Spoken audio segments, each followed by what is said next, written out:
Magandang araw po sa inyong lahat mga kabarangay.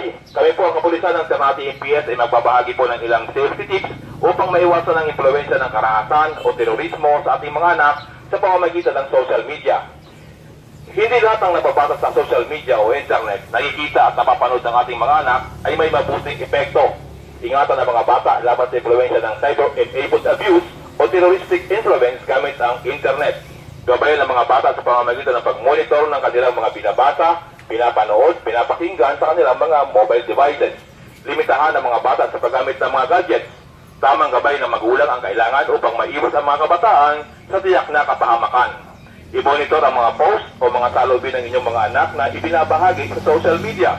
Kapag napansin ang mga negatibong social media post, ay agad ay paalam sa mga kinauukulan para sa nararapat na interbensyon. Isang mapagmalasakit na pamilya at mapagmadyak na komunidad ang mabisang panlaban sa karahasan. Mula po sa Ternate MPS, ang lahat ay mag-iisa, makialam at maging handa sa anumang banta ng karahasan. Maraming salamat po!